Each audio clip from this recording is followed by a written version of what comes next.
Yo, what's going on, Dragon Ballers? Welcome back to another video. We are getting back into Zenkai Dash Pack support, and today we'll be talking about the new cards coming out for the blue Boujack deck, which I know is a fan favorite amongst a lot of people, so I'm sure a lot of you guys are excited for the support coming out very, very soon. But anyways, we'll get into that in the video. If you are new here, though, make sure to subscribe, hit that bell so you never miss a video, and if you guys want to support the channel, go check out the YouTube Shorts section of the channel. I've started posting some shorts. Hopefully it's kind of like funny, entertaining content, but also just some short form media that I can get out there, give you guys some useful tips, useful advice, again, in a very short form manner. So go check that out, YouTube Shorts here on the channel. Anyways, let's jump right on into this. Now, with this Zenkai Dash Pack support, we are talking about legacy support, so it's worth going over some of the stuff, that's kind of integral to the archetype. And I won't lie, I won't pretend to be any expert on blue Boujack. I have not played this archetype a super extensive amount, but generally, it is an archetype that wants to combo a lot, plays a lot in the combo step, and generally it's thought to have good aggro matchups partially because of this. Like,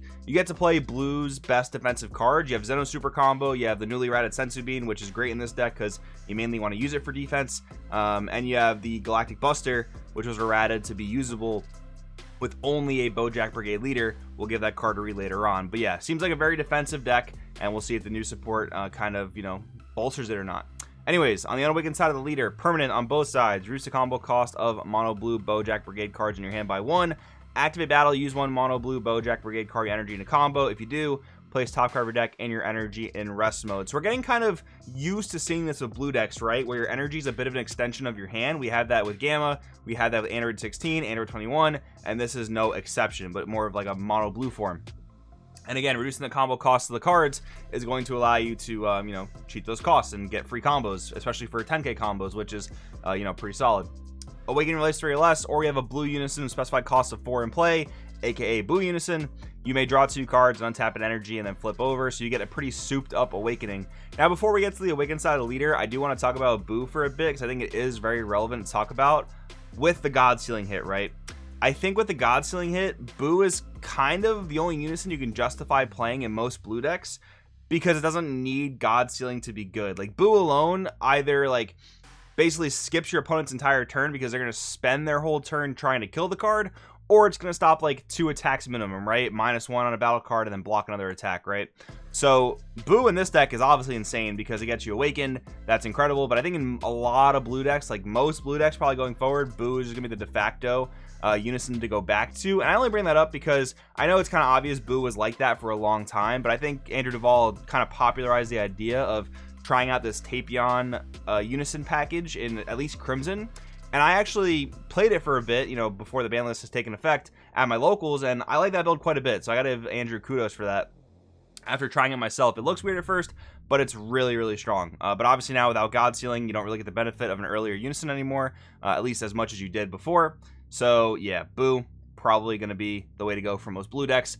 I still wish this card would have got hit on the list, but it didn't, so we're going to have to deal with it for at least one more set. But anyways, on the awakened side of the leader, auto once per turn for a blue, choose 1 card in your hand and discard it, and you can only activate blue card skills from your hand, and you can't activate counter skills from your hand for the turn. When your opponent attacks, switch up to 4 of your mono blue energy to active mode. So this is pretty interesting because when this leader was looked at a bit more, Baby Hatch was a de facto blue SCR, and it kind of conflicted with this ability because anytime you wanted to use this ability, you cannot use Baby Hatch because you can't activate counters from your hand. But now we have, the Divinity SCR, the Kaioken Goku, as well as Gohan Beast, so we have more options for offensive blue SCRs, so that's actually probably going to be a little bit better in Boujack considering they won't conflict with this auto. And then activate battle, you can combo with a Boujack in your energy if you must. So yeah, overall, again, solid, seems very defensive, giving you free combos. We got to kind of see how the new stuff shakes up. But first, a few more cards I want to read. I do want to read the errated version of Galactic Buster, which is here on the screen. Activate battle, if your leader is a Boujack Brigade card, you choose 1 mono blue battle card with the combo cost of 1 in your energy. Draw 1 card, then use the chosen card in a combo. If it's your opponent's turn, you use a card in a combo with the skill.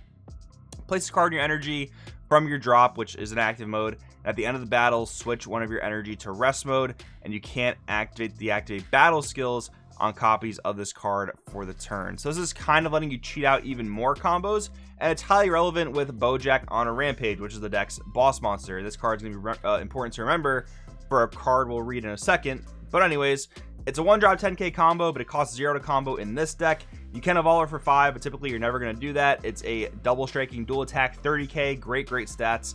Auto for 4 energy, 1 blue and 3 of any color.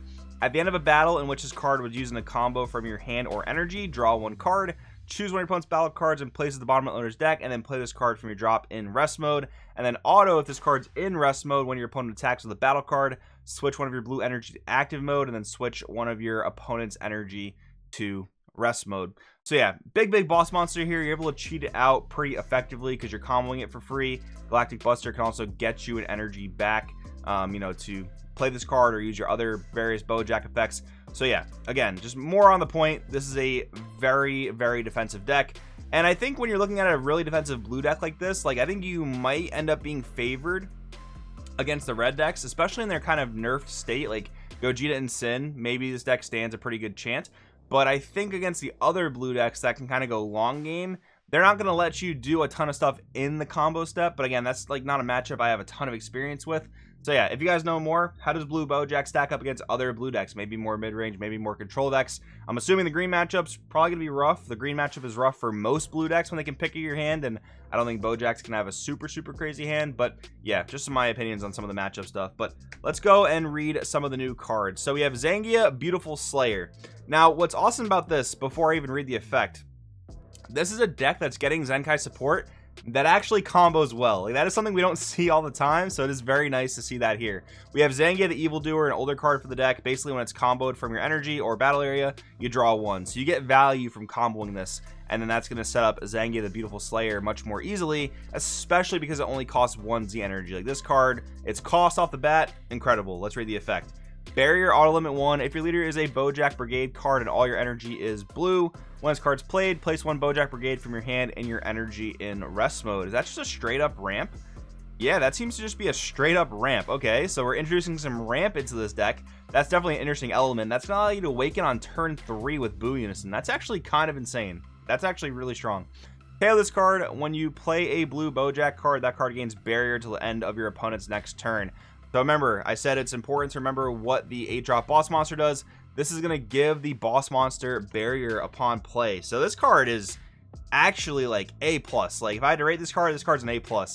Gets you awaken faster, ramps you energy, and gives your boss monster barrier, and the cost is like perfect. Yeah, this thing is really good on the face of it. Just this card alone, incredible. But yeah, we got more cards to read here. So let's see, Gokua, Cunning Slayer. We have a 4-drop 20k auto for a blue at the end of a battle where you use this card from your hand or energy in a combo. You may play this card from your drop. Now, that doesn't seem to care what leader you are, but you are a 1-drop 5k combo, so it is going to be important that your leader reduces the cost there. Otherwise, in most decks, this is going to cost 2. And then auto limit 1, when this card's played, you may place 1 blue Boujack Brigade from your hand and your energy in rest mode. If you do, place 1 of your energy in your drop, and your opponent places 1 card from their hand at the bottom of the deck. Okay, I got to think here for a second because this is kind of relevant. So when this card's played, place 1 blue Boujack from your hand and your energy in rest mode. If you do, place 1 energy in the drop, and then your opponent places 1 card in their hand. So I guess if you combo this from the energy from your leader effect, the leader replaces the energy, and then this card itself replaces another energy, but then you lose an energy, but then your opponent pitches a card. So I guess no matter how you slice it, this doesn't actually end up ramping you in energy, but that's totally fine. I'm trying to figure out how it works in my head because it's kind of confusing upon first read. But yeah, this card's cool. 1-drop 20k body, also pokes the opponent's hand. That alone also seems good. Boujack, Space Pirate Captain. We have a 4-drop 20k double striker auto for blue. If you have 3 or more energy at the end of a battle where you use this card from your hand or energy in a combo, you may play this card from your drop. So again, just a 1-drop play for 20k. Auto limit 1, when your opponent attacks, use 1 mono blue Boujack Brigade card in your energy in a combo. If you do, add the top card of your deck to your energy. So you basically get an additional effect to combo from your energy, which can maybe cheat out more Zangias, cheat out more bodies on board. Again, you have access to Zeno Super Combo, Sensu Bean, and Galactic Buster, all these ways to untap energy. So between this and your leader ability giving you more additional combos from your energy, that's going to allow you to make more of a board, which does seem kind of good. Also notice too, this is a when your opponent attacks auto, but this thing doesn't have barrier, right? So my general philosophy, and I think a lot of competitive players, their philosophy is, if a battle card does not have barrier, it's probably just going to die going into the next turn. But don't forget, Zangia Z battle card can give this thing barrier when it's played, right? You probably want to save that for your boss monster, but it is a thing you just can consider if you need to give this thing barrier for whatever reason. But I do think you'll probably save the barrier for your boss monster more often than not. It makes playing the boss monster on 4 just seem really safe, because as soon as your opponent attacks, you get 1 energy back, and of course, again, you have Zeno, you have Senzu Bean, you have Galactic Buster, all that kind of stuff. So overall, I mean, all 3 of these cards seem really solid. Like, I can't lie, these cards all seem really good. You know, this deck is not one that's been like incredible in the past, but that can certainly change. I still think red is going to be very, very good in the upcoming format, so there's no reason to believe that this deck can't do well against that. I think it's more of a matter of how is this going to match up into yellow, blue, and green, right? I think that's going to be a bit more of the question. But again, if you have more opinions on that, let me know in the comments below. Thank you guys for watching, and I'll see you guys in the next one.